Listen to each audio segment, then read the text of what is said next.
Hola a todos y a todas. Mi nombre es Enrique, soy el presidente de la Asociación de Esclerosis Múltiple Onubense, ADEMO, y esta tarde vamos a estar un rato con vosotros. Eh, Tenemos que agradecer primero a vosotros vuestra presencia y vuestro apoyo acompañándonos en esta sesión. También a don Eduardo Durán, el neurólogo responsable de la consulta de esclerosis múltiple en Huelva, y a los laboratorios Roche, gracias a los cuales, pues, y a su colaboración, este evento va a tener lugar. Yo voy a deciros un poco, en fin, lo que es la asociación, eh, qué hacemos y...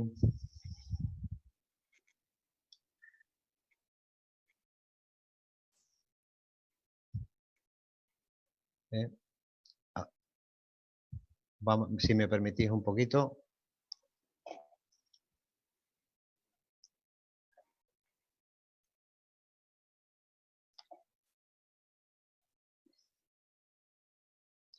Vale, pues nosotros tratamos a los pacientes de esclerosis múltiple, también, como dice nuestro nombre, CREN, Centro de Rehabilitación de Enfermedades Neurológicas. También atendemos otras enfermedades neurológicas como ELA, ISTU, Parkinson, en fin, todo lo que esté relacionado con este tipo de enfermedades.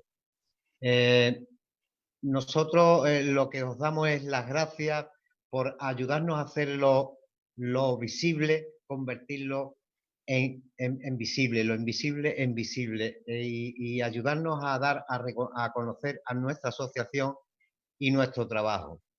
La asociación nació en el año 1996, está declarada de utilidad pública y bueno, se dedica a promocionar y ayudar a mejorar la calidad de vida a todas las personas con enfermedades neurológicas, y también ayudamos a sus familiares. No olvidemos que cuando este tipo de enfermedades entran en una familia, no es solamente el paciente el que tiene la enfermedad, los familiares también tienen sus repercusiones, y en la asociación ayudamos a que esto sea más llevadero.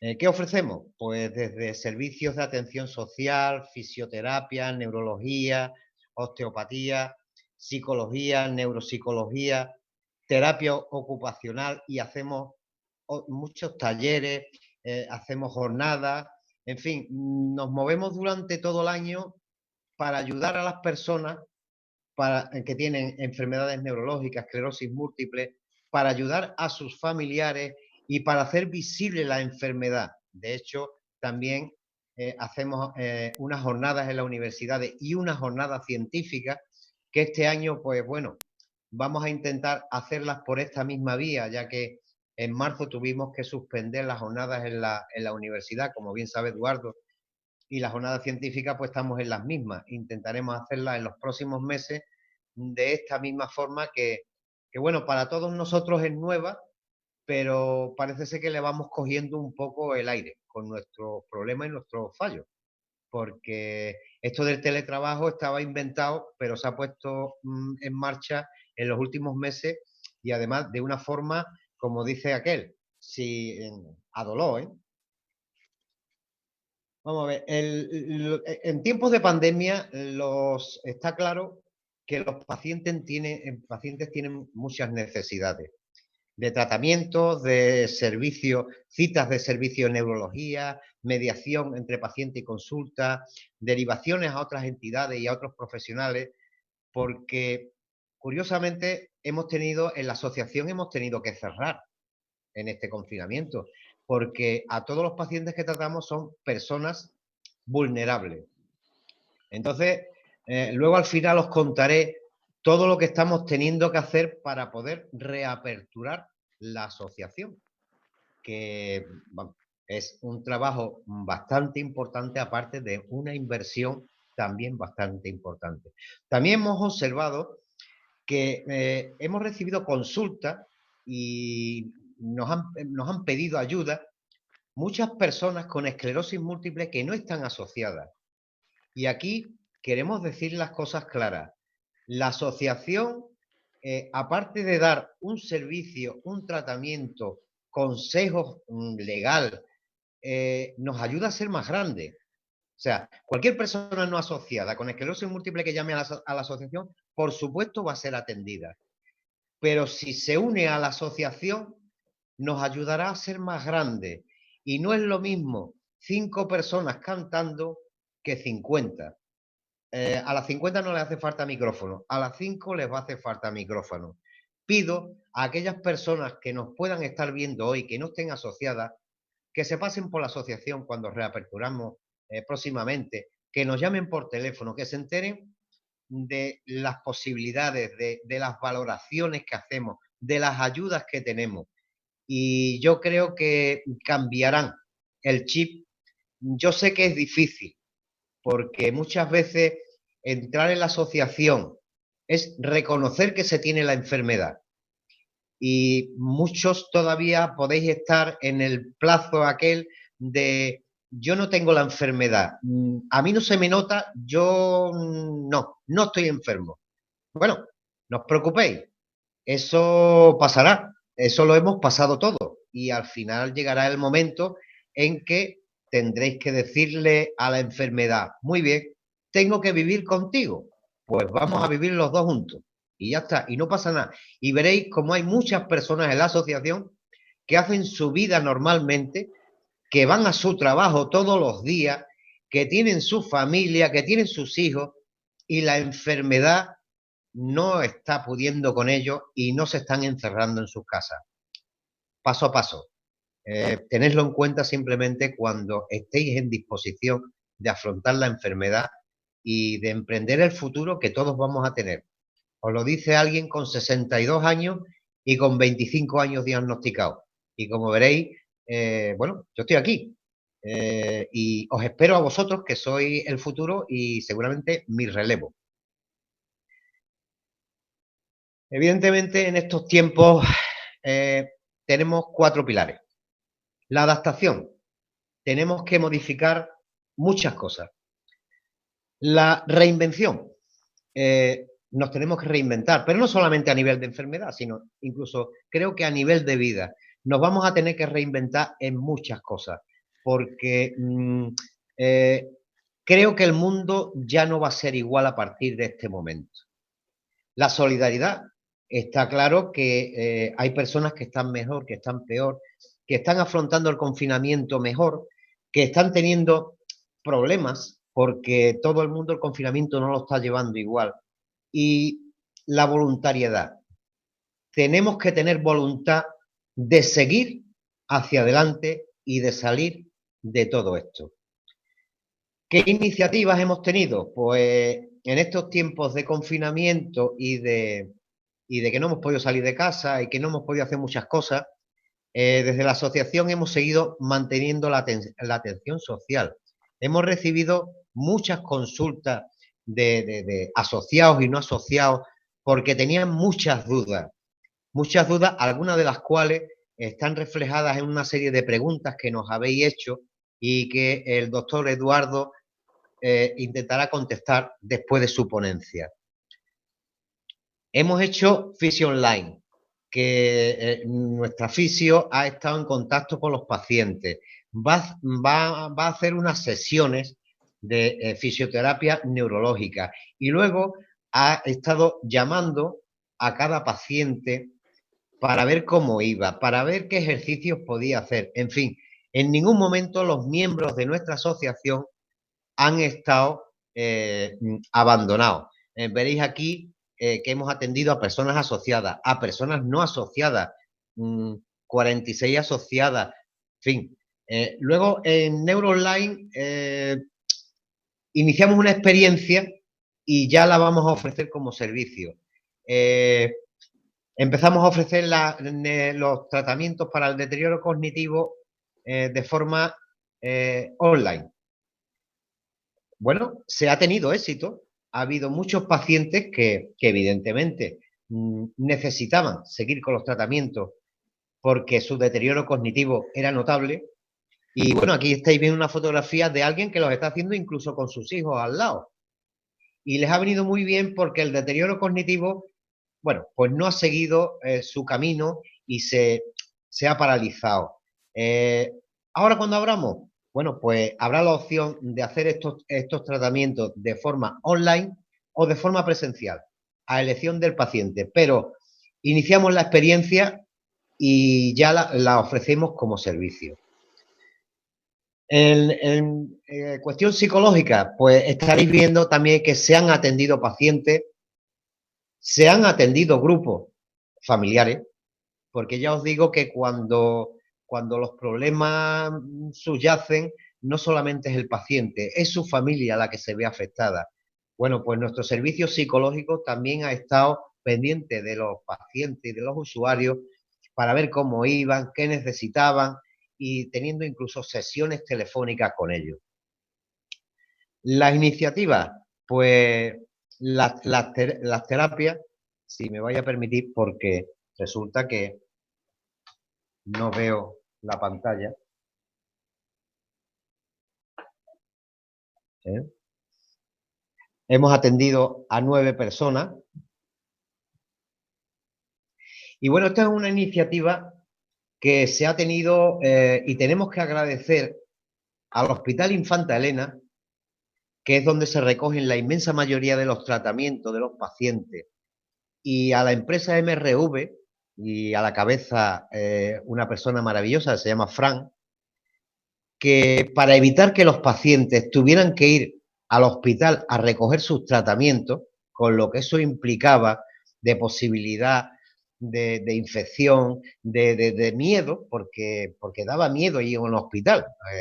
A los profesionales a lo mejor lo llevaban mejor, pero para un paciente que además se sabe en los grupos vulnerables, ir a un hospital a recoger un tratamiento era algo un poco traumático. Así que conseguimos que se repartieran, se han repartido más de 30, creo que han sido 32 tratamientos, y aquí vuelvo a decir lo mismo. Se han repartido los tratamientos de personas con esclerosis múltiple asociados y no asociados. O sea, hemos recogido también los tratamientos de las personas que no están en la asociación y también se los hemos llevado, porque nuestra asociación siempre será inclusiva, no exclusiva. Y siempre vamos a tener en cuenta al enfermo de esclerosis múltiple. Tener eso presente siempre. Las asociaciones están para ayudar. Y si necesitáis ayuda, allí estamos. Y bueno, tengo poco más que deciros. Deciros que estamos intentando, de hecho esta mañana hemos tenido una reunión con la persona delegada de prevención de riesgos laborales, hemos hecho un plan de contingencia y hemos visto todas las medidas que hay que poner en vigor y en funcionamiento para la reapertura de la asociación. Estamos estimando una fecha que es el 1 de junio. Ya a los asociados y a las personas que están en la asociación se les está llamando para intentar agendar, porque como se ha dicho en una de las pantallas que hemos visto, esto ha cambiado. Ya no va a haber 3 pacientes, 4 pacientes a la vez en la asociación. Se va a intentar un paciente por hora. Luego, con el tiempo, pues no sabemos si podemos ampliar. Los familiares llevarán al paciente, lo dejarán y se marcharán. No podrán quedarse en la asociación. Antes se quedaban en una sala de espera hasta que el paciente terminara su rehabilitación o su sesión de psicología, de neuropsicología. Ahora no puede ser así. Por eso digo que todo ha cambiado. También hemos tenido que comprar una serie de materiales que, como estaréis escuchando en los medios, pues compras mascarillas, no hay, compras geles, no hay, compras EPI, no hay, y te los venden. Es curioso, no los hay en esto, pero te los venden. Y ahora tienes que esperar que lleguen. Hasta los mismos médicos los hemos visto que se han tenido que envolver poco menos que en bolsas de basura para evitar los contagios. Pues imaginaros cómo estamos en las asociaciones. Estamos esperando el material sanitario. También os digo, todo el personal que trabaja en la asociación se va a hacer el test, eso que llaman el PCR, para el día que se empiece, si podemos el día 1 de junio, que ninguno de ellos esté afectado por la enfermedad. Porque para nosotros las personas que van a ir a recibir tratamiento son fundamentales. Y entonces todas las personas que trabajan en la asociación van a tener PCR para que o no lo tienen el COVID o lo han pasado y ya no lo transmiten.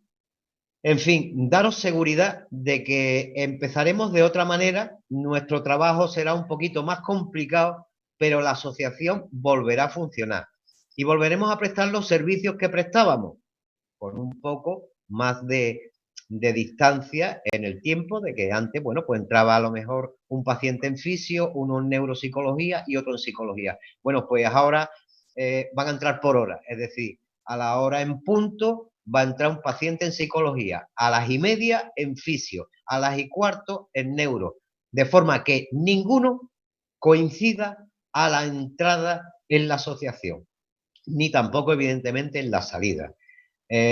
Otras cosas que se me ocurren, pues bueno, hemos comprado también una máquina de ozono, que también la estamos esperando, para que todas las tardes se pueda poner en la asociación y se desinfecte todo. Hemos comprado una alfombrilla, que también nos tiene que llegar, para que las sillas de ruedas pasen por encima de la alfombrilla y se desinfecten. En fin, que os puedo asegurar que todos los medios a nuestro alcance se están poniendo y os esperamos muy próximamente en la asociación y muchísimas gracias. Y ahora pues le doy el paso a la persona realmente importante aquí, que es la que os puede decir cosas importantes con respecto al COVID y con respecto a la esclerosis múltiple. Don Eduardo, como dijo aquel, valor y al toro.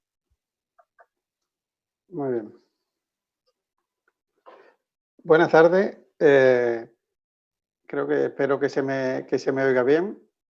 Yo lo que quiero es, en primer lugar, pues agradecerle a las personas que están ahora mismo conectadas. Me comentan que hay más de 60. Así que, bueno, creo que es una cosa positiva. Por supuesto, también agradecer a Roche su apoyo logístico para poder llevar a cabo esta reunión. Y quiero felicitar a la asociación porque, bueno, como ha dicho Enrique y como queda demostrado, pues tira para adelante, no se rinde y a pesar de que están cerrados, bueno, pues siguen haciendo actividades como esta. Ya también él ha comentado que estamos viendo de qué manera se puede intentar hacer las jornadas que estaban previstas hacer en la universidad en marzo y las jornadas científicas que se hicieron el año pasado. Así que intentaremos llevarlas a cabo. Y bueno, pues yo después de esto y sin más, pues paso a comentar, a intentar resolver dudas sobre el coronavirus famoso que tenemos.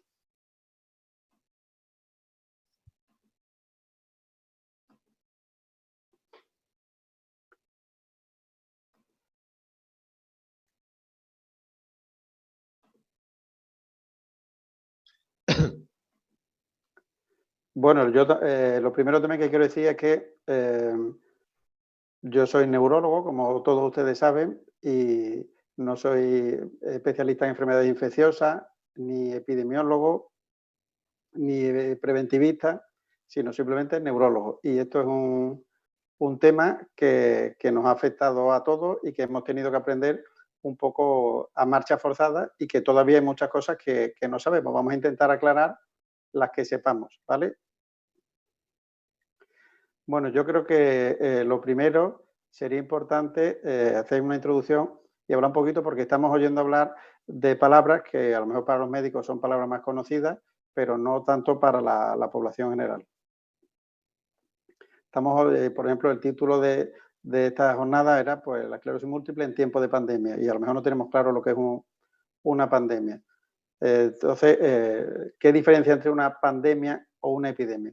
Bueno, pues hablamos, por ejemplo, de un brote epidémico cuando hay una enfermedad que aparece de forma súbita en un momento determinado, ¿vale? Por ejemplo, para que se entienda bien, pues un brote de una intoxicación alimentaria, a lo mejor una reunión familiar, una boda, un bautizo, una comunión, y al día siguiente, a los 2 días, pues en una localidad aparecen 30 o 40 personas con una gastroenteritis aguda, pues eso sería un brote epidémico, ¿vale? ¿Qué sería una epidemia? Bueno, pues una epidemia sería cuando ese brote se descontrola y se mantiene en el tiempo. Por ejemplo, pues en un colegio aparecen un caso de meningitis, a los 3 días aparecen 5 casos más, después aparecen en padres de alumnos del colegio, en personas del pueblo de al lado, y durante un tiempo pues van apareciendo casos porque la enfermedad se ha ido propagando, ¿vale? Pero en una zona geográfica concreta. Y hablaríamos de pandemia cuando se cumplen 2 criterios. El más importante es que el brote epidémico, esa epidemia, no sea en una zona concreta, sino que se coja una zona más grande y que afecte por lo menos a 2 continentes.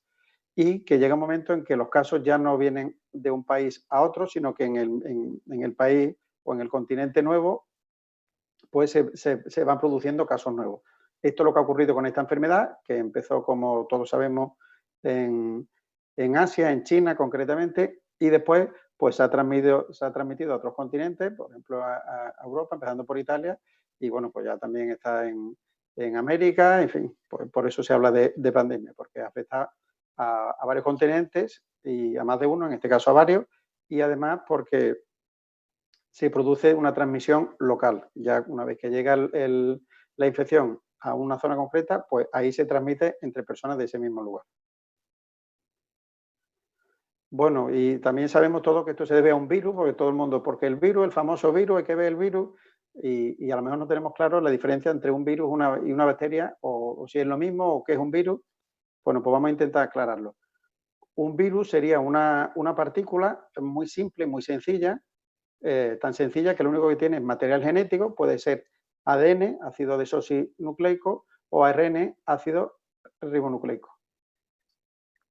Y ese material genético, ese ADN o ese ARN, estaría envuelto en una cápsula de proteínas. Eso simplemente sería un virus.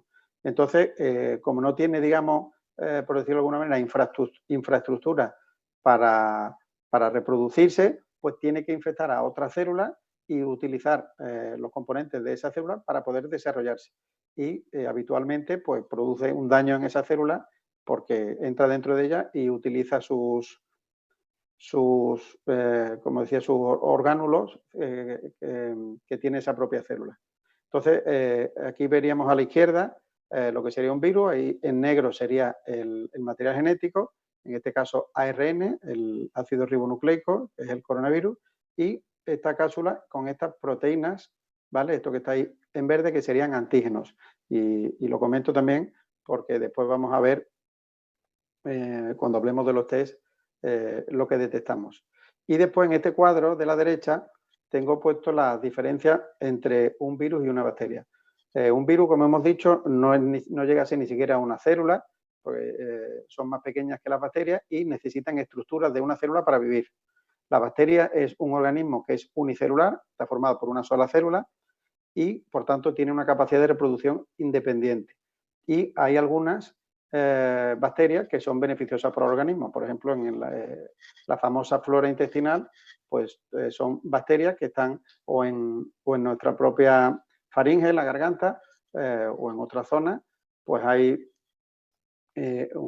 bacterias que están formando parte incluidas, digamos, dentro del ser vivo y que muchas veces, como en este caso que digo, son beneficiosas. Entonces, centrándonos ya en los coronavirus, pues son virus que afectan a animales y que en ocasiones pueden infectar a personas. Y este nuevo virus se llama el SARS-CoV-2, que viene de síndrome respiratorio agudo severo, coronavirus 2, y eso es porque antes hay el 1, lógicamente, ¿vale? Y como todos sabemos, pues puede causar una enfermedad respiratoria que puede llegar a ser muy grave, incluso provocar fallecimiento, y que en el último trimestre del año pasado, del 2019, pues apareció en China. Y desde entonces, bueno, pues se han detectado cientos de miles de casos. Y los datos van creciendo, como vemos, cada día. Básicamente hay dos familias de coronavirus, que sería el alfa y el beta. El alfa pues tiene baja capacidad de producir enfermedad y por lo tanto a nivel humano tienen poco interés. Y los beta coronavirus sí tienen una capacidad más alta. Entre ellos pues estarían el SARS-CoV, que se llamaba así cuando era el primero, no se le puso el 1, y cuando ha aparecido el actual pues se llama el SARS-CoV-2.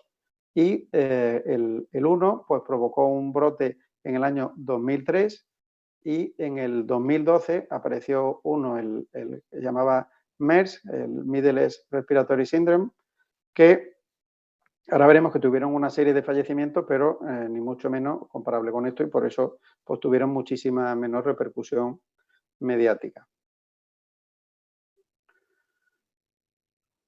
Como decía, la epidemia por el SARS-CoV-1 en el año 2003, pues se infectaron 8.400 personas y una tasa de mortalidad del 9,6%, es decir, en torno a 800 personas de las 8.400 pues fallecieron, que son muchas, pero si comparamos con los datos que tenemos ahora mismo, pues evidentemente es casi irrisorio.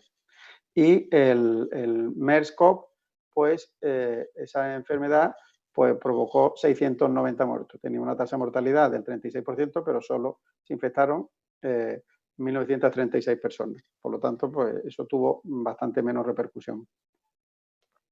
Estamos ahora en la era COVID-19 y que eso seguro que lo hemos oído todos. El COVID.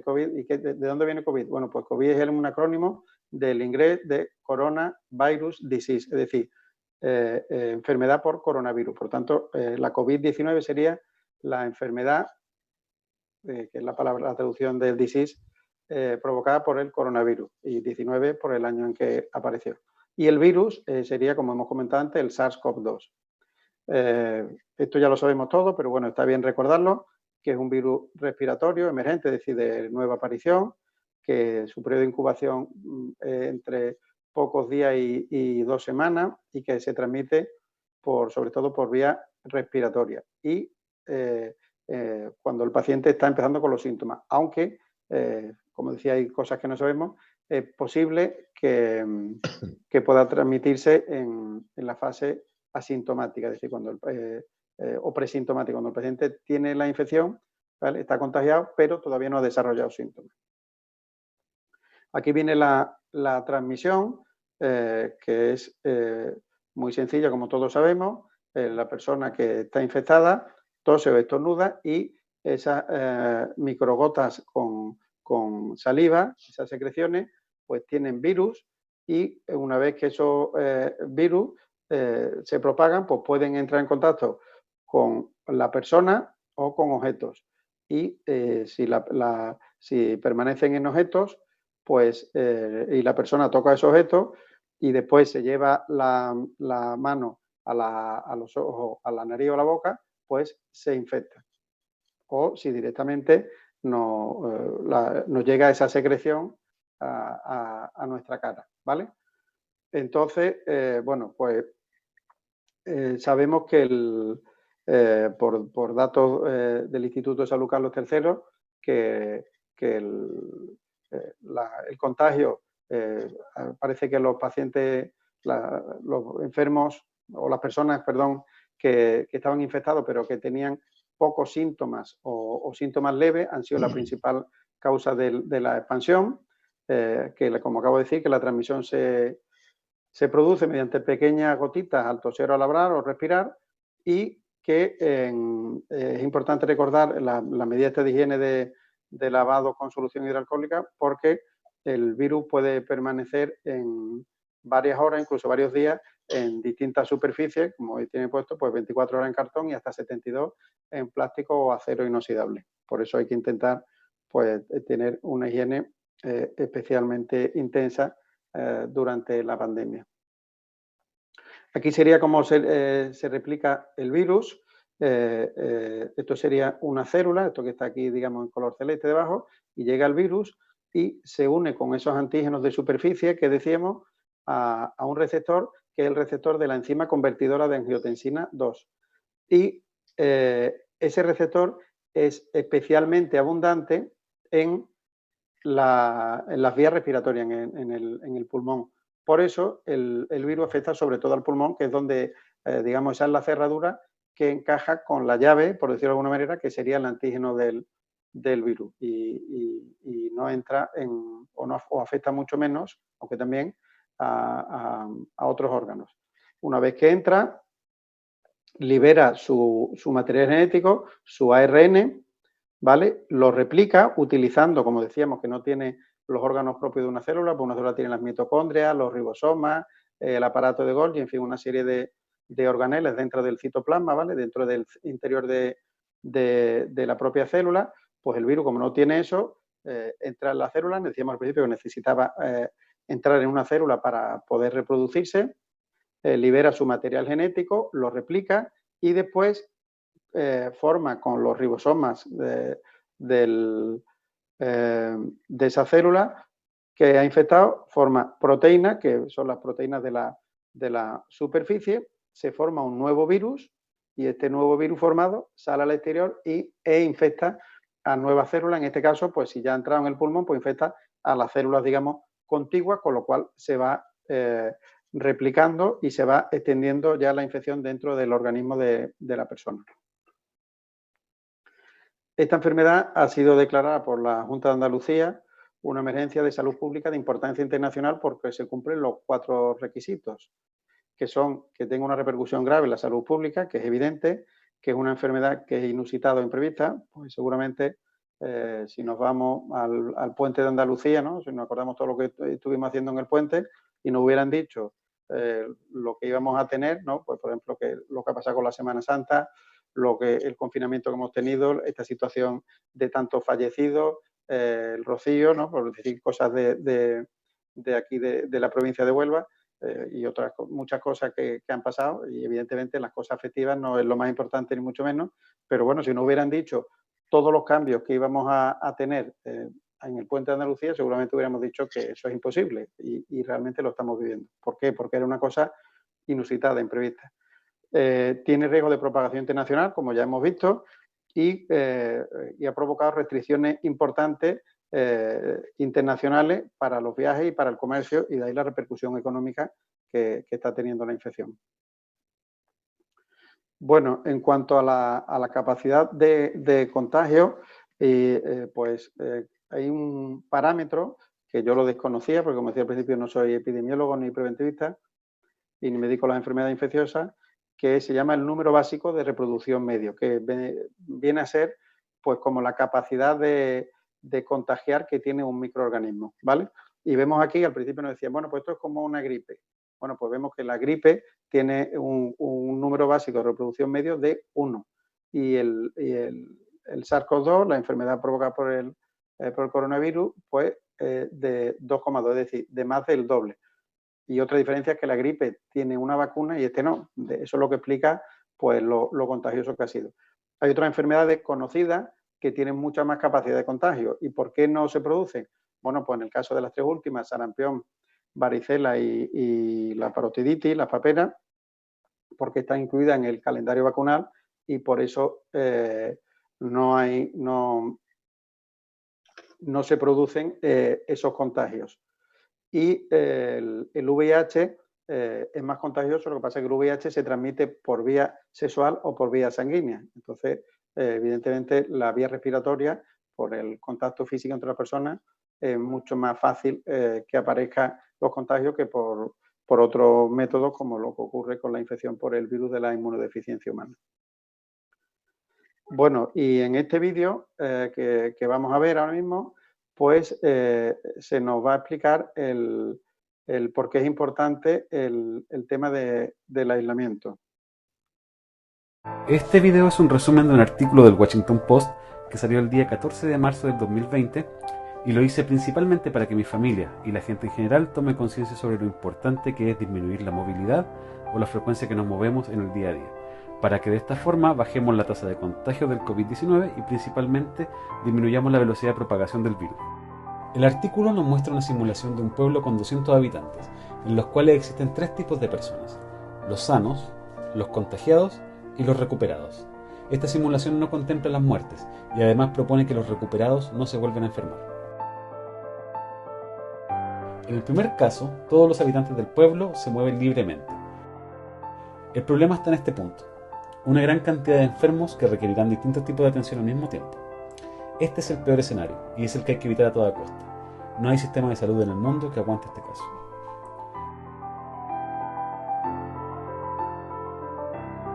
En el segundo caso, se decide aislar a los enfermos y la zona geográfica donde se encuentran, poniendo una barrera, como lo que se hizo en Wuhan. El problema aquí es que, como los expertos de salud esperaban, es imposible aislar la propagación y la barrera eventualmente se rompe. De todas formas, si se fijan, la propagación se ralentiza. En el tercer caso se toman medidas para restringir la movilidad, es decir, una cuarentena, y que la gente se quede en sus casas, logrando que solo una de cada 4 personas se mueva libremente.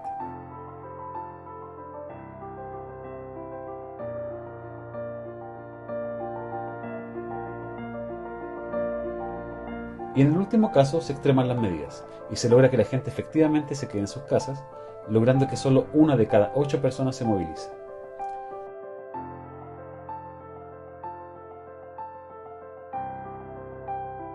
Si vemos los 4 gráficos al mismo tiempo, vemos cómo la curva de contagiados se diferencia entre una y otra.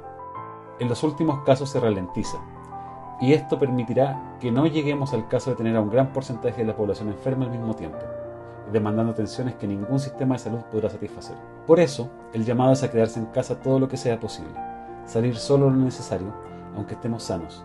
De esta manera evitaremos contagiarnos y contagiar a las personas que pueden ser más vulnerables. Cuidémonos entre todos. Bueno, pues en el vídeo que acabamos de ver, pues se nos explica el por qué es importante el confinamiento y por qué hemos tenido que pasar la situación que hemos pasado, porque si no teníamos ese aislamiento, pues la transmisión del virus hubiera sido mucho más rápido y todo pues, hubiera sido mayor, y el objetivo desde el principio pues era el famoso aplanamiento de la curva, para evitar lo que en parte ha ocurrido en algunas regiones, que ha sido el colapso del sistema sanitario en algunas comunidades. Afortunadamente en Andalucía no hemos llegado a esa situación.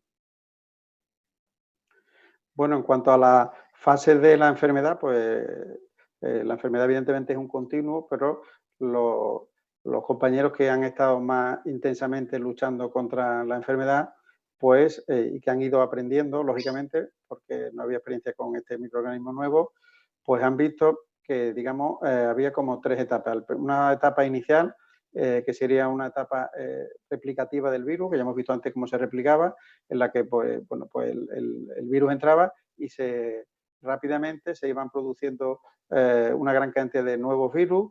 Aparecen los síntomas ya conocidos por todos, de fiebre, tos seca, y bueno, pues el organismo intenta responder con lo que se llama la inmunidad innata, es decir, cuando hay 2 tipos de inmunidad, la innata y la adaptativa.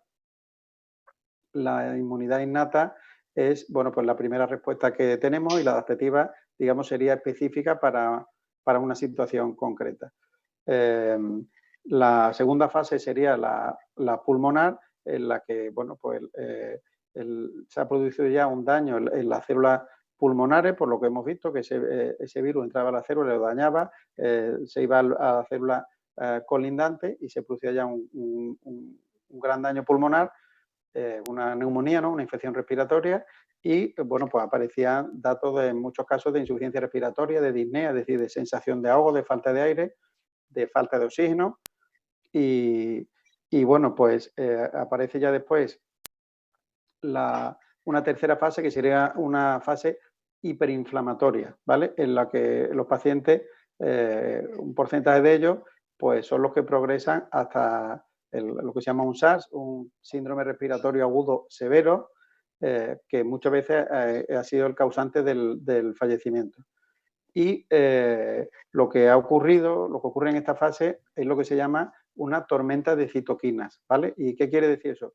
Bueno, pues que el organismo, ese pulmón que está dañado, el organismo da una respuesta para intentar contrarrestar a ese virus, ya muchas veces mediada por la inmunidad no innata, sino la inmunidad adaptativa, es decir, ya un poco más específica, con anticuerpos dirigidos frente a ese virus, y pues se produce una reacción inflamatoria que, unida a la propia ya que había, pues hace que haya un daño muy severo y que muchas veces acaba conduciendo al fallecimiento del paciente.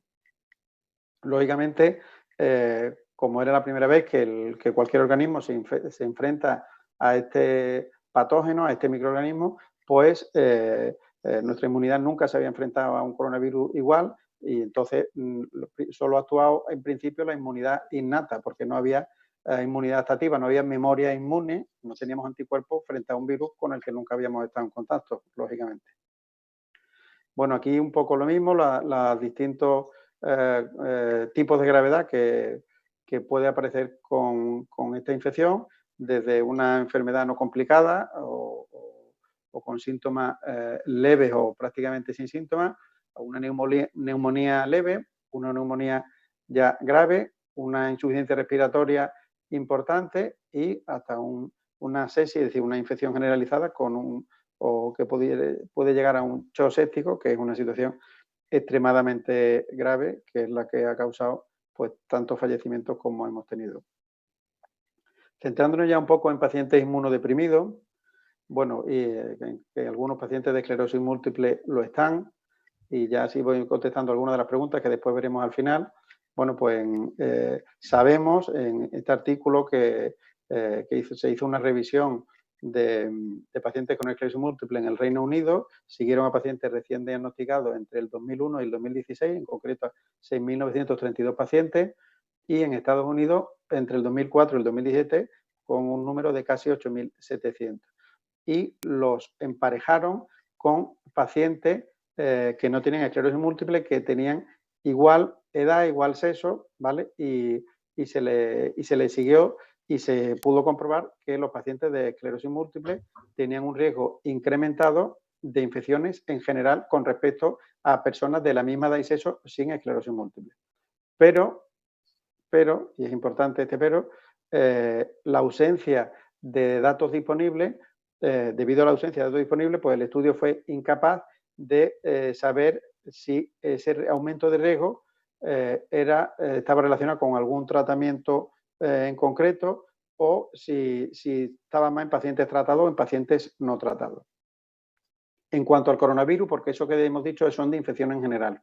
En cuanto al coronavirus, pues parece que el riesgo de infectarse es el mismo que el resto de personas. Pero si la persona tiene un tratamiento inmunosupresor, que algunos pacientes de esclerosis múltiple lo tienen, pues el riesgo es mayor. Y también el riesgo es mayor si la zona donde vive el paciente es una zona con una elevada incidencia de casos. Es decir, una persona, por poner un ejemplo concreto, de esclerosis múltiple de Huelva, con unos X años de evolución, con un tratamiento determinado, pues esa misma persona, si la ponemos en Madrid hace un mes y en Huelva hace un mes, pues Madrid tenía mucho más riesgo porque hay muchos casos y sabemos que la transmisión es de persona a persona por la secreción respiratoria. Entonces, si hay menos casos en la zona donde uno vive, evidentemente el riesgo es menor. ¿Puede empeorar mi enfermedad por la infección? Bueno, cualquier infección puede hacer que un paciente se ponga peor. Es lo que llamamos un pseudobrote. Un pseudobrote es un falso brote. Es decir, cuando una persona tiene fiebre o una alteración analítica o incluso un exceso de calor, los pacientes lo saben que muchas veces en verano se ponen peor, pues pueden volver a aparecer síntomas que hubieran tenido antes cuando tenían un brote. Y lógicamente, pues el paciente piensa que tiene un brote. Se dice, yo en el año, por ejemplo, 2015, me empecé la enfermedad, que perdí la visión en un ojo y me recuperé, y ahora cojo una infección y vuelvo a perder la visión en el ojo, pues creo que me ha dado otro brote. Y la respuesta es no, no le ha dado un brote. Lo que le ha ocurrido es que ese ojo, ese nervio óptico quedó dañado, quedó con una cicatriz, y la conducción nerviosa ahí es peor. Cuando aparece fiebre provocada por esa infección, pues la conducción nerviosa, que ahí está esa cicatriz, pues la zona más débil, pues ahí es donde el primer sitio donde va a dar la cara y van a aparecer síntomas. En cuanto la infección pase, el paciente habitualmente vuelve a estar en la situación que estaba previamente a la infección, con lo cual eso no es un brote, sino eso se debe a esa infección. Bueno, preguntas más concretamente de, bueno, y si yo me contagio y cojo la enfermedad por el COVID-19, ¿tengo una enfermedad más grave por estar inmunodeprimido? Bueno, pues los datos disponibles con otros coronavirus hacen pensar que no hay más riesgo de que tener una enfermedad pulmonar grave en comparación con el resto de la población general.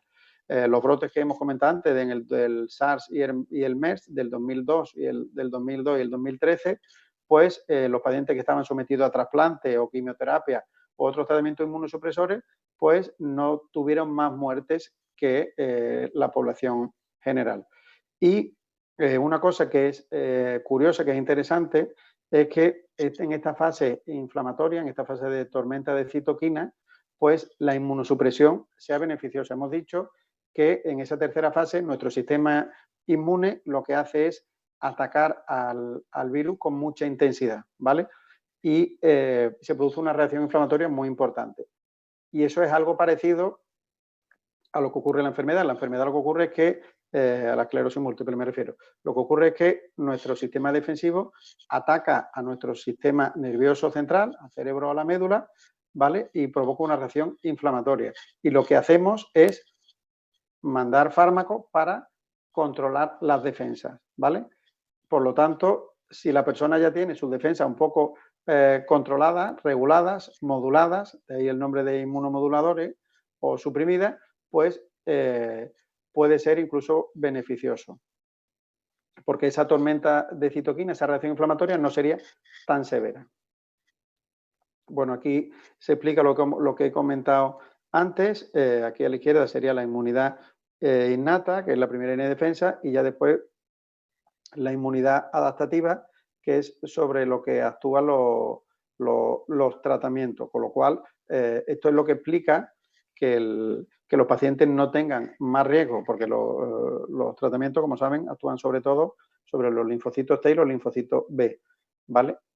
Pero la primera respuesta ante una infección son este tipo de células, los neutrófilos, los macrófagos y las células que se llaman natural killer.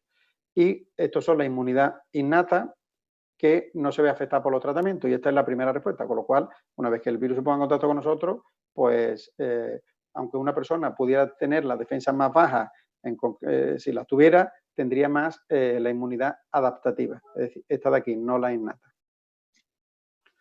Bueno, ¿tienen más riesgo de morbilidad y mortalidad los pacientes con esclerosis múltiple si se infecta con el virus? Bueno, en parte lo hemos comentado antes, y aquí depende de muchos factores. Parece que el ser fumador pues aumenta el riesgo de tener peor pronóstico.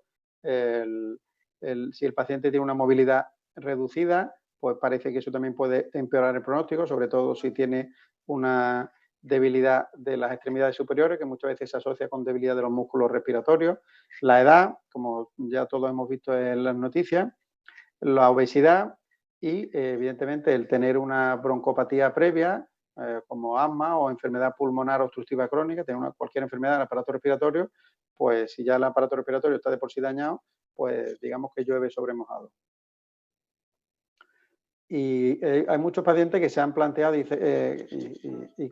parte con lógica, ¿no? Decir, bueno, pues si yo tengo un tratamiento que me puede bajar las defensas, que mi neurólogo me lo ha dicho, y claro, aquí hay un virus circulando, pues yo lo que voy a hacer es dejar mi tratamiento y así disminuyo el riesgo. Bueno, pues los neurólogos, el grupo de estudios de enfermedades desmielinizantes de la Sociedad Española de Neurología, entre otras sociedades científicas, ha recomendado claramente pues que los pacientes mantengan su tratamiento, porque el suspender el tratamiento puede desencadenar una reactivación importante de la enfermedad, ¿vale? En algún caso concreto, pues se puede plantear lo que sea, pero como criterio general, la norma sería mantener el tratamiento. En cuanto a las vacunas, bueno, pues todos sabemos que como los tratamientos pueden bajar nuestras defensas, los pacientes con esclerosis múltiple no deben tener vacunas vivas o atenuadas, ¿vale? Sino vacunas de virus muertos. Y es difícil encontrar una vacuna de este tipo, porque además, como si se encuentra una vacuna, pues puede ocurrir lo que pasa con el virus de la gripe, que, bueno, pues el virus puede cambiar, puede mutar, aparece una nueva cepa y eso explica que en la historia de las vacunas pues hay muchos fracasos por esto, porque los virus tienen una gran capacidad de mutación y cambian y ya la vacuna que servía pues ya deja de servir. Bueno, y algunas medidas para evitar el contagio, pues conocidas ya por todos, aparte de, bueno, de las medidas de lavarse las manos, de usar la mascarilla, ya hemos visto el porqué, que la mascarilla tape la boca y la nariz, porque sobre todo la transmisión es respiratoria, el lavarse las manos, porque si el virus está depositado en algún lado y hemos tocado, pues bueno, pues intentar lavar las manos con frecuencia, utilizar un pañuelo desechable al toser, etcétera. Bueno, pues hemos intentado, o se ha recomendado por la Sociedad Española de Neurología, pues intentar evitar que el paciente se traslade físicamente al hospital, potenciando las consultas telefónicas y intentar que vaya otra persona a recoger la medicación a la farmacia. Bueno, pues como muchos de ustedes, de los que estén oyendo, pues sabrán, ya llevamos prácticamente desde primero de abril, pues haciendo consulta telemática, es decir, se llama a los pacientes para intentar evitar que no vengan. Hay algunos pacientes que no se encontraban bien, que tenían una sospecha de un brote, entonces le hemos dicho que vinieran. Pero si no, bueno, pues se acumulan los pacientes en las salas de espera, el tránsito de pacientes, pues aumenta el riesgo de infección. Entonces, pues llevamos ya más de un mes haciendo consultas telefónicas, que se llama a los pacientes, y bueno, ya ha contado Enrique, el presidente, lo que se ha hecho con la farmacia, por ejemplo, del Infanta Elena.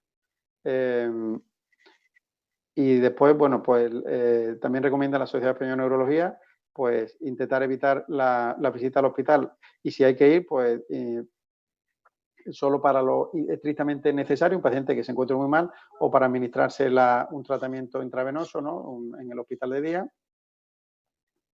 Y bueno, pues los pacientes con los que hemos ido teniendo la revisión, pues los que tenían dudas se les ha comentado sobre su tratamiento, si tenían que seguir o no, y en general, pues la inmensísima mayoría han seguido con él, y se ve cada paciente concreto, cada caso concreto. Por supuesto, cumplir las normas emitidas por las autoridades sanitarias, y si los pacientes están en una situación de inmunosupresión debido al tratamiento de la enfermedad, bueno, pues el confinamiento domiciliario, intentar los pacientes, lo que sea posible, el teletrabajo, y si no es posible el teletrabajo y el paciente está francamente inmunodeprimido, pues habría que hablar con el médico de cera para plantearse el tema de una baja. Bueno, ahora vamos a intentar aclarar también un poco el tema de los test, que se ha hablado mucho de los test. Hemos dicho antes que el virus era una estructura muy simple, que tenía un material genético, ¿vale? Que sería esto de aquí, y unas proteínas en la superficie, ¿vale? Y que nuestro organismo, la inmunidad innata, que era la inicial no, sino la inmunidad adaptativa, genera unos anticuerpos para intentar contrarrestar el virus. Bueno, pues hay 3 pruebas para detectar el virus, que sería la detección de antígenos, la PCR y los anticuerpos, la serología. Vamos a hablar sobre todo de la PCR y de los anticuerpos. ¿Por qué?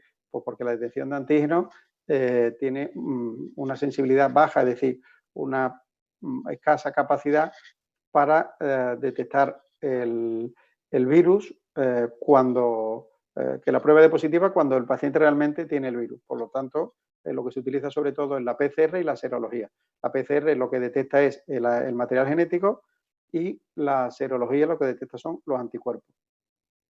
Entonces, la serología es una prueba rápida que se hace, pues como se le da al paciente un pinchacito en el dedo, ¿no? Como cuando se hace la glucosa en las personas diabéticas, y se pone en este dispositivo, y en poco tiempo, en 15 o 30 minutos, pues obtendremos el resultado. La PCR es una prueba que tarda más, que tarda aproximadamente 4 horas, y lo que se busca son los anticuerpos, y los anticuerpos están en la sangre, por eso hay que hacerlo, como decía antes, la serología es la que busca los anticuerpos que están en la sangre, por eso hay que hacerlo en la sangre. Aquí lo que intentamos es buscar el virus, y el virus está en las vías respiratorias, entonces lo que se hace es coger una muestra nasofaringea, es decir, se mete una torunda que se llama por la nariz y al final de la nariz, de la garganta, lo que se llama la nasofaringe, el cabum, pues se coge una muestra y eso se lleva al laboratorio, se amplifica y se busca el material genético, el ARN.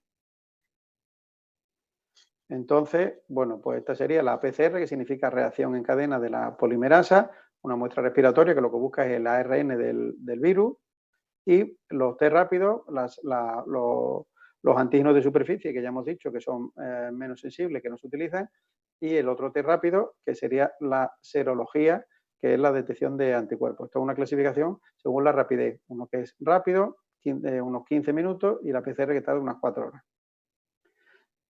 ¿Vale?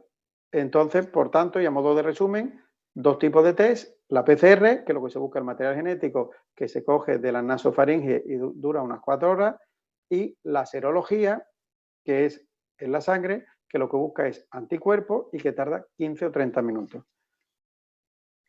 Esto sería la serología, que la gente dice, bueno, pues se parece a un test de embarazo, o algún amigo me ha dicho, pues me he hecho en la empresa me han hecho la prueba esta y no estoy embarazado, ¿no? Así un poco en plan de broma. Bueno, pues aquí lo que se ve son la IgG y la IgM. Y ahora vamos a intentar explicar qué es la IgG y la IgM. En esta gráfica se ve cuándo se detecta cada cosa. En esta línea roja discontinua, pues lo que se ve es cuando está el virus presente, ¿vale?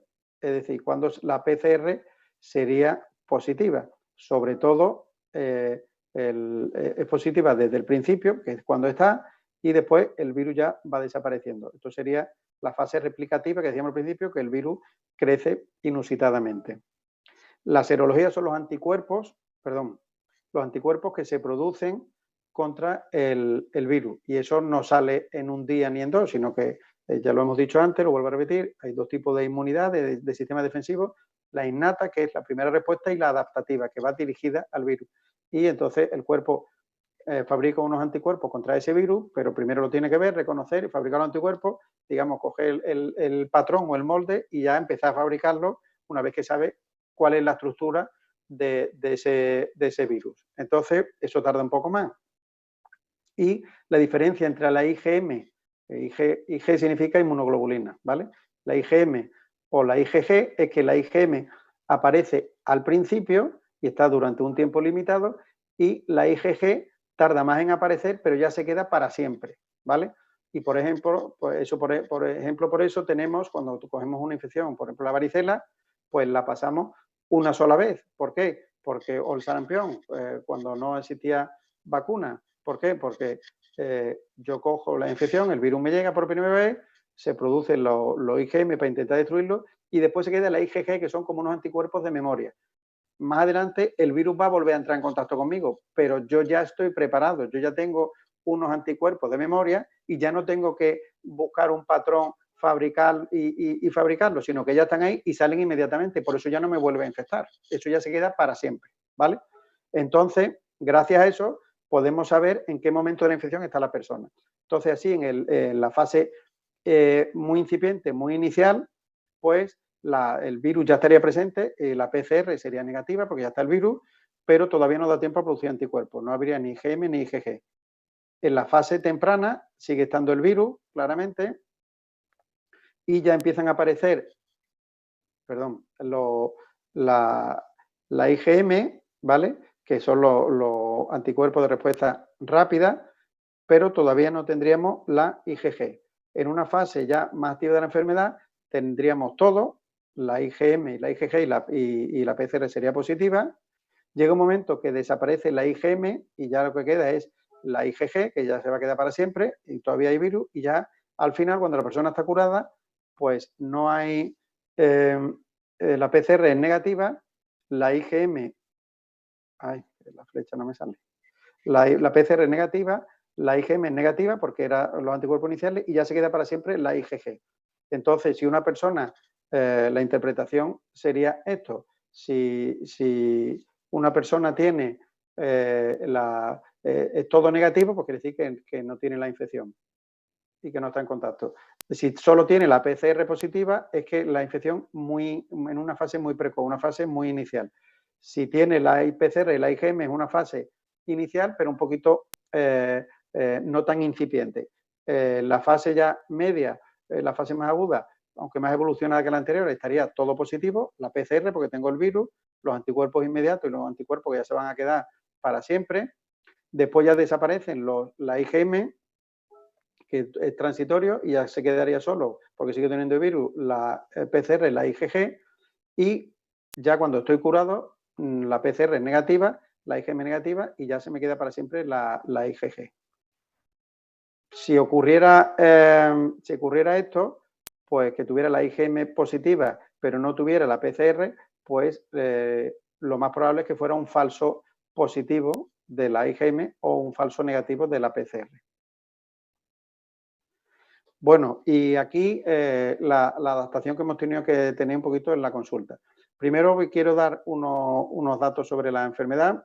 Estos son datos de la página web del Ministerio, en la que se ve, bueno, pues el número de casos y el comportamiento notificado a la Red Nacional de Vigilancia Epidemiológica del Ministerio de Sanidad del Gobierno. Y bueno, pues la conclusión que podemos sacar es que en menores de 15 años, pues la enfermedad prácticamente es inexistente, vemos aquí.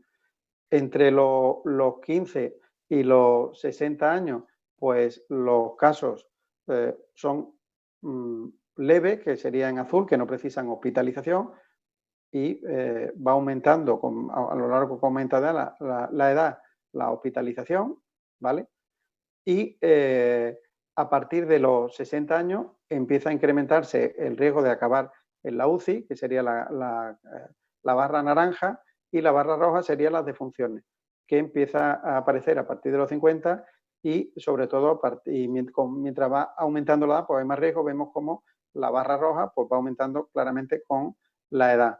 Entonces, a menor edad, pues prácticamente no hay contagio, o si hay contagio no tienen síntomas, con lo cual es difícil saber si clínicamente si ha habido contagio, pero parece que la repercusión es mínima.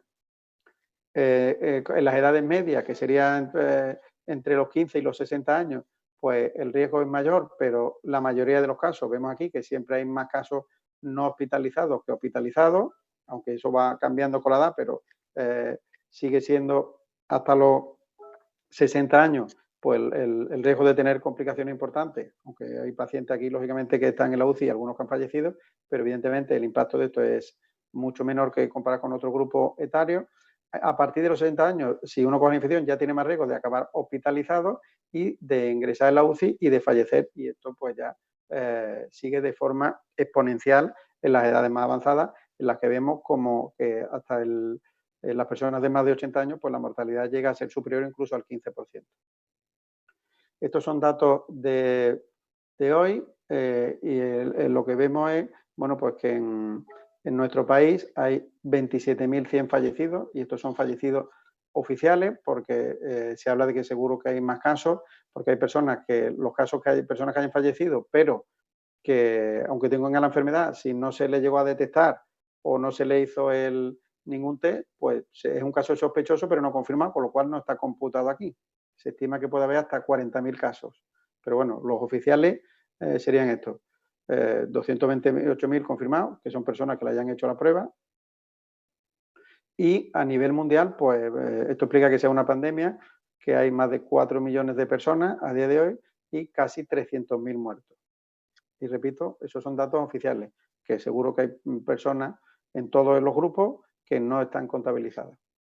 En Andalucía, pues tenemos una situación, si vemos aquí en los datos comparativos con el resto del país, pues bastante razonable. ¿Por qué? Pues porque vemos cómo mientras más oscuro sale la comunidad autónoma, pues más más casos hay, y vemos como Andalucía pues tiene un color prácticamente blanco, ¿vale? Comparado con otras zonas, lo cual es un dato muy positivo. Ya si nos centramos dentro de la comunidad en sí, por provincia, pues vemos cómo, por ejemplo, por ver el número de fallecimientos, vemos cómo Huelva y Almería pues son las dos únicas que han tenido menos de 100 fallecimientos, 50 y 48, comparadas con otras, que por ejemplo Málaga ha tenido 272, Granada 274, Sevilla 273, y el número de personas que han llegado a estar en la UCI. Bueno, pues en Huelva ha habido hasta 30 personas en la UCI, pues eso comparado con 966, pues claro, la incidencia que hemos tenido en Huelva, afortunadamente, es verdad que la población es más pequeña, pero en proporción, pues ha afectado menos. En cuanto a, bueno, cómo ha impactado la infección, la pandemia de la asistencia, bueno, pues como decíamos antes, en este manual de la Sociedad Española de Neurología que se ha creado al efecto para esta pandemia, es decir, que esto ha salido hace menos de un mes, bueno, pues lo que recomiendan es que la atención neurológica a pacientes ambulatorios, es decir, a pacientes que no estén ingresados en consulta, debe reducirse al mínimo indispensable, fomentando la telemedicina, que ya he comentado antes, que en la consulta nuestra pues llevamos haciéndolo no solo la de esclerosis múltiple, sino en todas las consultas del servicio de neurología, pues se está intentando que los pacientes hacen la revisión telefónicamente. Evidentemente estoy hablando de pacientes, revisión con un paciente que ya se conoce en el servicio. Una persona que vaya por primera vez al neurólogo, hacer una consulta por teléfono es difícil. Pero, como dice aquí, cuando hay que intentar facilitar que el seguimiento telefónico lo haga un neurólogo que conozca al paciente, que conozca su enfermedad y los tratamientos que recibe. Entonces, claro, cuando un paciente uno lo lleva siguiendo pues, unos años, pues lógicamente ya lo conoce y sabe perfectamente su historia. Aparte la revisión se hace con el ordenador delante, con lo cual está ahí todos los datos, se pueden ver las pruebas, si hay que recetar algo, se receta a través del ordenador, si hay que ver una analítica, se ve también a través del ordenador, con lo cual, pues en más del 90% de los casos, pues las revisiones se han hecho telefónicamente. Y algún caso puntual de un brote o de un paciente que no estuviera bien, o bueno, pues se ha hecho una consulta presencial, pero como digo, son los mínimos casos. Y en este artículo, que como ven ustedes aquí, pues está publicado hace prácticamente un mes en la revista oficial de la Sociedad Española de Neurología, pues donde se habla de la gestión de la asistencia neurológica en tiempos de la pandemia de COVID-19, pues dice que hay que hacer un plan de reorganización funcional y establecer un modelo de consultas no presenciales, que bueno, ya lo hemos comentado, no vamos a insistir. Y una cosa importante, que también lo decía, se comenta en alguna pregunta que después veremos, pues hay que intentar evitar el efecto de distracción. ¿Qué es el efecto de distracción? Bueno, pues supone desviar la atención preferente a los pacientes infectados y obviar o prestar menor atención y menos recursos y menos todo a otros problemas de salud que estaban previamente.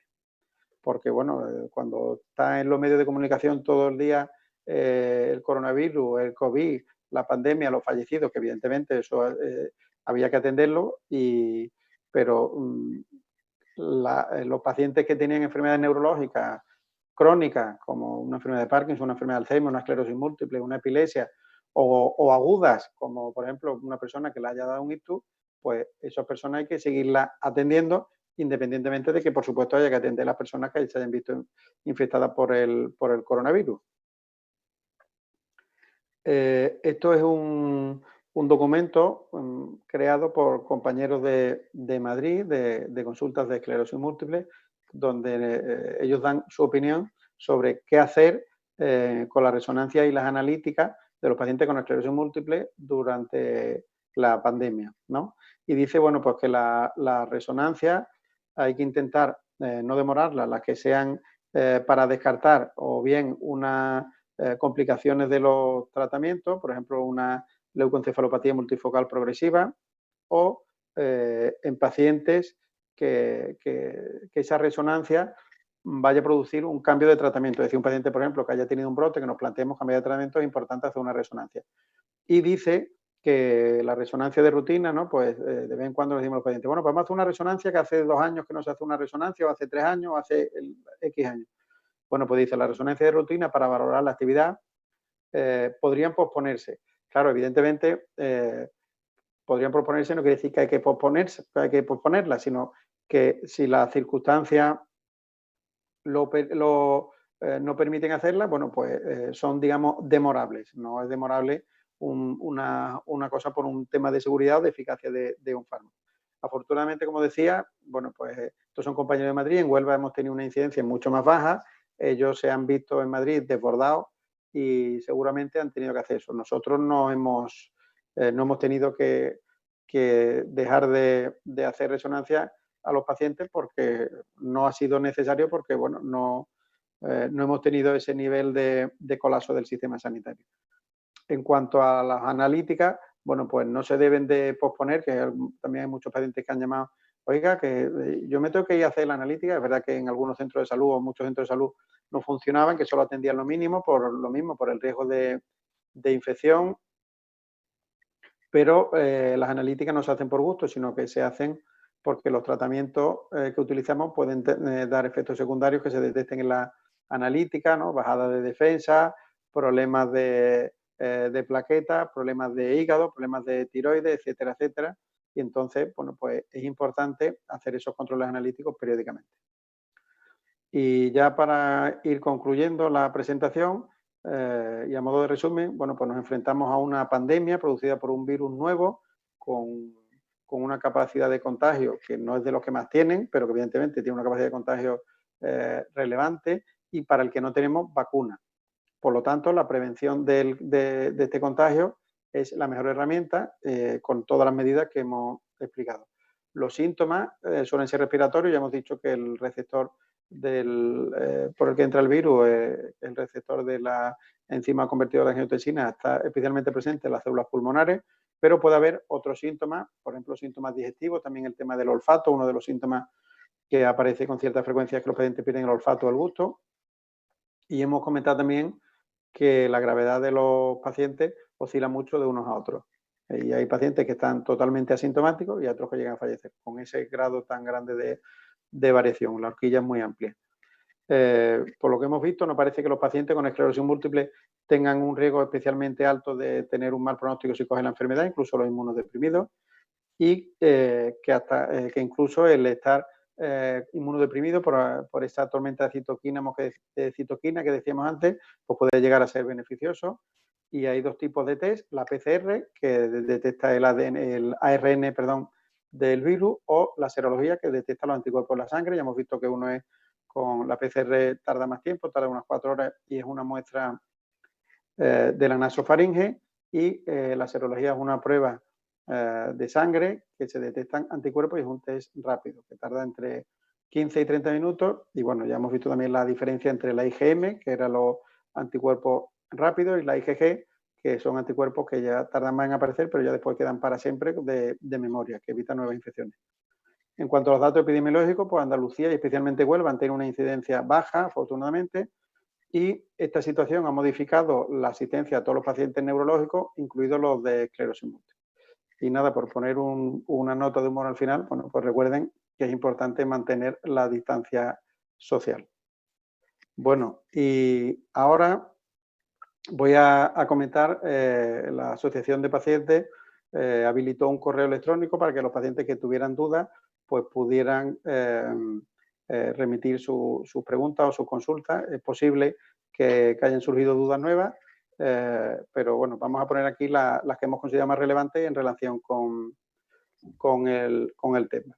Bueno, uno decía, ¿debemos los pacientes de esclerosis múltiple tomar medidas extras de protección a las ya establecidas por las autoridades sanitarias? Bueno, hemos visto que los pacientes tienen más riesgo de infección en general, los pacientes de esclerosis múltiple, que por supuesto, la mayoría de las preguntas son en general y los pacientes no son iguales unos que otros, depende también del tratamiento, con lo cual no podemos dar normas generales para pacientes concretos. Pero sí podemos decir que, como hemos visto, los pacientes en general tienen más riesgos de cualquier tipo de infección, pero no parece que haya mucho que aumente notablemente el riesgo de coger la infección por el coronavirus en los pacientes que están con esclerosis múltiple. Con lo cual, bueno, pues las medidas que han establecido las autoridades sanitarias yo creo que son oportunas y lo que sí es verdad que es importante cumplirlas, porque desde que hemos empezado la fase 1, pues todos vemos personas que muchas veces están sin mascarilla, que no guardan la distancia social. Entonces, bueno, pues yo creo que lo que es importante es intentar cumplir esas recomendaciones. En el caso de infectarnos con el COVID-19, ¿la evolución puede ser peor por el hecho de padecer esclerosis múltiple? Bueno, pues ya hemos visto que no y que incluso, porque, bueno, por infecciones previas por coronavirus, como el SARS del 2002 y el MERS del 2012, y que incluso el estar inmunodeprimido puede tener hasta aspectos positivos si se coge la infección por el tema de la tormenta de citoquinas. ¿Un paciente con esclerosis múltiple se considera inmunodeprimido? No, la esclerosis múltiple no afecta a las defensas en el sentido de que las baje. Puede ser algunos de los tratamientos, pero no todos. Entonces, el hecho de tener esclerosis múltiple no hace que una persona sea inmunodeprimida para nada. Solamente algunos de los tratamientos pueden afectar a las defensas. ¿Qué diferencia hay entre tratamientos inmunosupresores y tratamientos inmunomoduladores? Bueno, pues los tratamientos, su propio nombre lo indica, los tratamientos inmunosupresores suprimen las defensas, los tratamientos inmunomoduladores las modulan, es decir, las regulan, no las suprimen, ¿vale? Entonces son tratamientos diferentes. Podemos considerar que tendrían algo más de riesgo los inmunosupresores que los inmunomoduladores. Ante la posibilidad de una vacuna para el COVID-19, ¿estaría indicada para personas con esclerosis múltiple, tengan el tratamiento que tengan? Bueno, ya hemos visto que el tema de la vacuna es difícil y que no la vamos a tener, ojalá me equivoque, pero no la vamos a tener en una semana ni en un mes. Esto va a ser largo y si sale la vacuna, pues habría que ver qué tipo de vacuna es. Si es con virus vivo atenuado, pues no estaría indicada para pacientes de esclerosis múltiple. Pero ahora mismo no hay vacuna, ni se espera a corto plazo y ya veremos qué vacuna sale. Bueno, aquí una persona que dice, ¿no sería más prudente que la franja horaria establecida por defecto para salir, es decir, los famosos horarios, pues que sea la misma que los mayores de 70 años? Bueno, verá, yo solamente soy neurólogo, yo no soy el ministro de Sanidad que evidentemente que ha puesto las normas. Yo entiendo que poner normas para cada situación concreta es imposible, porque después, aparte de estos pacientes, pues hay otros pacientes con otras enfermedades. En fin, establecer una excepción para cada caso concreto hace imposible dar una norma. Entonces, bueno, pues se puede tener en cuenta eso, pero a lo mejor también podrían decir algunas personas, bueno, pues claro, si son personas que tienen las defensas bajas, tienen más riesgo, coincide que los mayores, que son los que tienen peor pronóstico, se desinfectan. Entonces, es un tema muy complicado el poner unas normas con todas las excepciones para 47 millones de personas que viven en España. Después otra persona aquí que habla de las franjas horarias, diciendo que si, bueno, pues si se podía tener una acreditación para cambiar los horarios de salida. Bueno, eso era, yo creo que esa pregunta tenía mucho sentido y seguramente estará hecha antes de pasar a la fase 1, en la que, bueno, pues ya se puede salir más a pasear, no hay un horario tan estricto para ir a los supermercados, ya se puede estar el comercio abierto, es decir, ya es más fácil lo de la movilidad. Ante la situación sanitaria que estamos viendo, ¿es previsible que las revisiones de los pacientes en consulta puedan tener retraso? Bueno, pues eso ya lo he comentado y insisto para dejarlo claro. Afortunadamente, en otras provincias o en otras comunidades no lo sé, en nuestro caso para nada. Las consultas se han mantenido, no se ha anulado ninguna consulta, hemos mantenido la misma actividad en el Vázquez Díaz. Es verdad que cuando íbamos allá a pasar consultas, pues estábamos, y algún paciente que haya ido a ponerse tratamiento lo sabrá, pues el aparcamiento con mucha menos demanda, evidentemente estaban todos los trabajadores, pero muy pocos pacientes, porque todas las especialidades, por orden del Ministerio y de la Consejería, pues lo que se ha fomentado es las revisiones telefónicas, pero no se han suspendido en el caso de la consulta de esclerosis múltiple ningún tipo de consulta y las citas se siguen dando y todos los martes y los jueves, salvo algún caso muy excepcional, ha habido consultas, como siempre, y la única diferencia ha sido que ha sido telefónica, como decía. En caso de contraer coronavirus, la enfermedad es más agresiva en personas que tienen las defensas altas que en personas con las defensas bajas. Bueno, pues teóricamente, si tiene una persona las defensas bajas, puede tener más riesgo de contraer la infección, pero si se llega a la fase hiperinflamatoria, la fase de la tormenta de citoquina, pues el daño puede ser mayor en las personas que no están inmunodeprimidas. Entonces, depende de a qué nos refiramos. Si tu tratamiento se ha retrasado por motivo de la pandemia, podría tener impacto al estar actualmente sin la medicación, afectaría al transcurso de mi enfermedad el retraso. Evidentemente, el tratamiento en general en estos meses pues se han empezado muy pocos tratamientos nuevos. ¿Por qué? Bueno, porque estamos ante un virus que hoy día sabemos mucho más que lo que sabíamos hace un mes o hace un mes y medio o hace dos. Entonces, como decía al principio, hemos tenido que ir aprendiendo.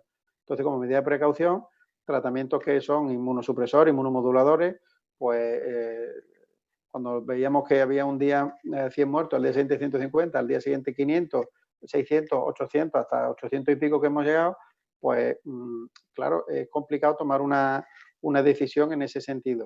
Entonces, en general, los tratamientos se han empezado, pocos tratamientos nuevos como medida de precaución. ¿Puede tener, tiene más riesgo? Claro, se ha valorado el riesgo-beneficio de decir, bueno, pues una enfermedad crónica, seguramente si esperamos un tiempo que cuando la curva estaba en su pico, yo creo que ya se van a empezar otra vez a reiniciar los tratamientos, pero cuando la curva estaba en su pico, pues seguramente, y que nos decían, en pocas semanas esto habrá pasado. Pues la decisión que se tomó en general por todos los neurólogos de España que hacen esclerosis múltiple es intentar posponer los inicios de tratamientos nuevos, porque hay tratamientos que a veces de forma inesperada pueden bajar mucho las defensas y en una situación de un riesgo de contagio elevado, pues se decidió el no empezar el tratamiento, el posponerlo, no el eliminarlo, por supuesto. ¿Afectaría al transcurso de mi enfermedad? Pues eso no se sabe. Cuando se toman decisiones, se pone en una balanza el riesgo y el beneficio, y cuando el riesgo supera el beneficio, pues esa decisión no se toma, y cuando el beneficio supera el riesgo, se toma. Se consideraba que había más riesgo en no empezar que en empezar, que había más riesgo en empezar que en no empezar, y por eso pues se ha decidido que no. Si en algún paciente eso puede haberle afectado negativamente, pues es posible, pero claro, eso cuando se toma la decisión hay que tomar, cuando no se sabe, hay que tomar una decisión y se piensa que es la decisión mejor para la gran mayoría de los pacientes.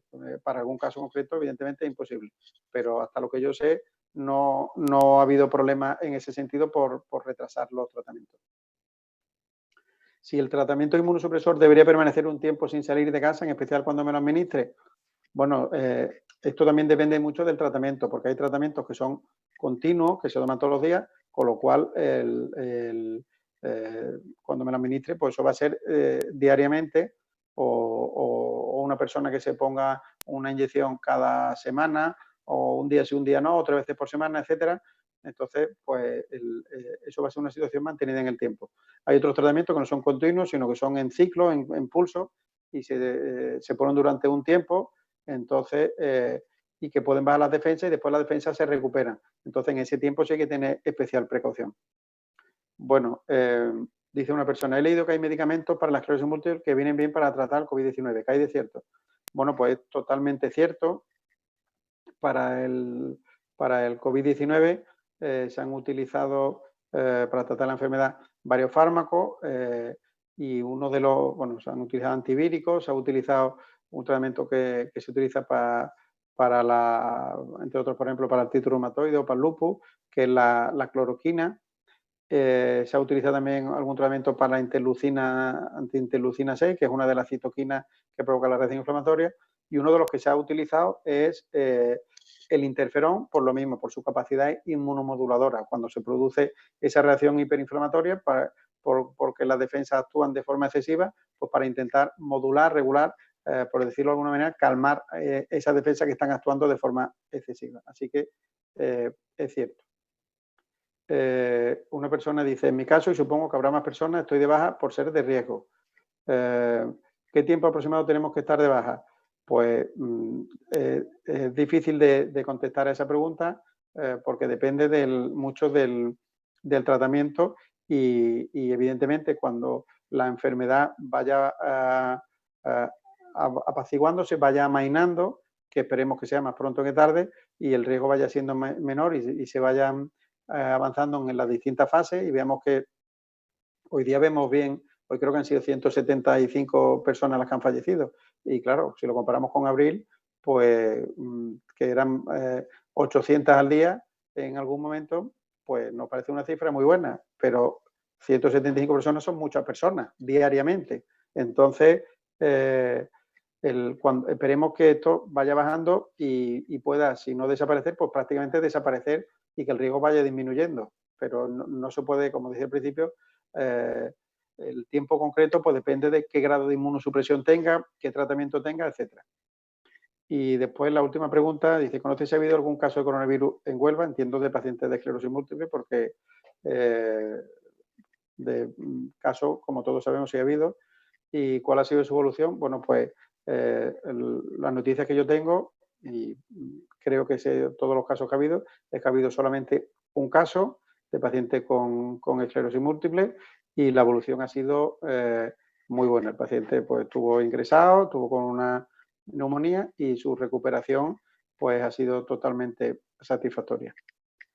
Así que bueno, pues yo por mi parte poco más, simplemente agradecer de nuevo a todas las personas que han asistido a la reunión, agradecer de nuevo a Roche y felicitar de nuevo a la asociación, pues aunque esté cerrada la sede físicamente, pues la asociación sigue activa y bueno, pues yo creo que es un éxito que me comentan que se han llegado a conectar casi 90 personas. Entonces, pues creo que es para darle la enhorabuena a la asociación y creo que eso demuestra que los pacientes pues están ávidos de información y que a lo mejor en un futuro este tipo de reuniones puede ser útil porque bueno, la asociación está físicamente en la provincia y es difícil llegar a todos lados porque la provincia de Huelva además es muy grande,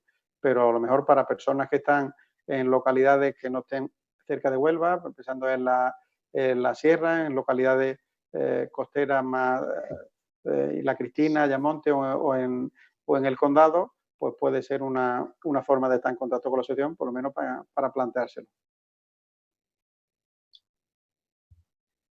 Bueno, para cerrar este evento que hemos tenido, agradecer especialmente a todas las personas que os habéis conectado, casi 90, como ha dicho Eduardo.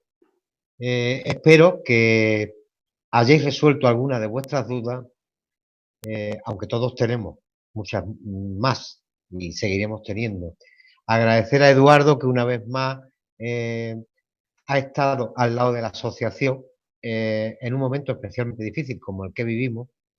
A Roche, que a pesar de las circunstancias quiere seguir colaborando con las asociaciones de pacientes. Y solo deciros que muy próximamente la asociación va a estar abierta físicamente, pero que sigue abierta virtualmente. Y tanto asociados como no asociados, si tenéis cualquier problema, si tenéis cualquier duda, si queréis saber algo, si necesitáis ayuda en lo que sea, poneros en contacto con nosotros, porque esa es nuestra razón de ser. Y solamente volver a reiterar, muchas gracias. Gracias.